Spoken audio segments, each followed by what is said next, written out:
Era uma tarde do fim de novembro, já saindo no outono. A cidade erguia as suas paredes de pedra escura. O céu estava alto, desolado, cor de frio. Os homens caminhavam empurrando-se uns aos outros nos passeios. Os carros passavam depressa. Deviam ser 4 horas da tarde de um dia sem sol nem chuva. Havia muita gente na rua naquele dia. Eu caminhava no passeio depressa.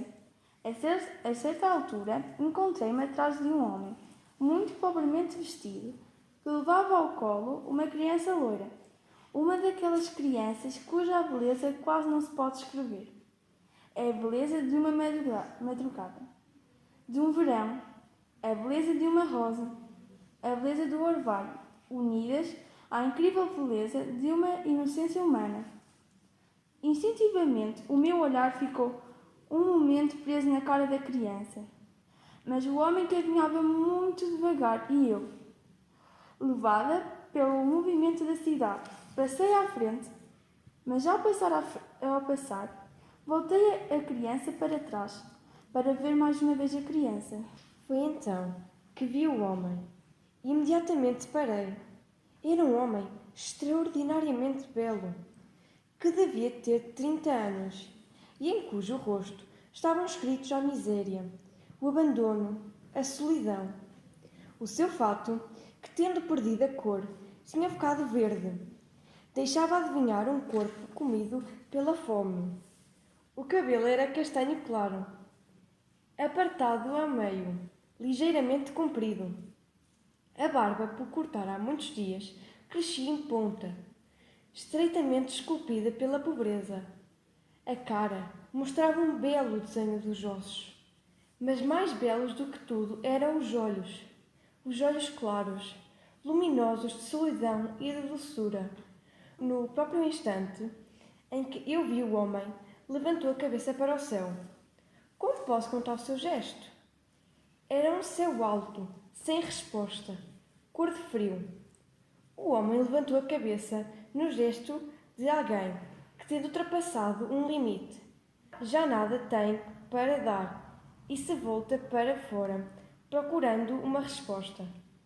A sua cara escorria sofrimento. A sua expressão era simultaneamente resignação, espanto e pergunta. Caminhava lentamente, muito lentamente, do lado de dentro do passeio, rente ao muro. Caminhava muito direito, como se todo o corpo estivesse erguido na pergunta. Com a cabeça levantada, olhava ao céu. Mas o céu eram planícies e planícies de silêncio. Tudo isto se passou num momento, e por isso, eu que me lembro nitidamente do fato do homem, da sua cara, do seu olhar e dos seus gestos, não consigo rever com clareza o que se passou dentro de mim. Foi como se tivesse ficado vazio olhando para o homem. A multidão não parava de passar.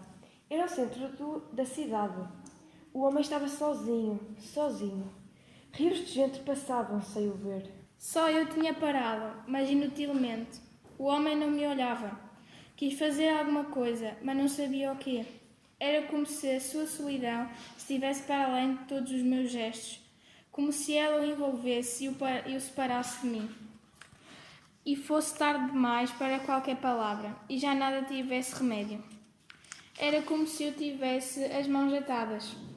Assim, às vezes, nos sonhos, queremos agir e não podemos. O homem caminhava muito devagar. Eu estava parada no meio do passeio, contra o sentido da multidão. Sentia a cidade empurrar-me e separar-me do homem. Ninguém o via caminhando, lentamente, tão lentamente, com a cabeça erguida e com uma criança nos braços, rente ao muro de pedra fria. Agora eu penso no que podia ter feito. Era preciso ter decidido depressa, mas eu tinha a alma e as mãos pesadas de indecisão. Não via bem. Só sabia hesitar e duvidar. Por isso, estava ali, parada, impotente, no meio do passeio. A cidade empurrava-me e um relógio bateu horas. Lembrei-me de que tinha alguém à minha espera e que estava atrasada. As pessoas que não viam o homem começavam a ver-me, a mim. Era impossível continuar parada. Então, como um nadador que é apanhado numa corrente, desiste de lutar e se deixa ir com a água.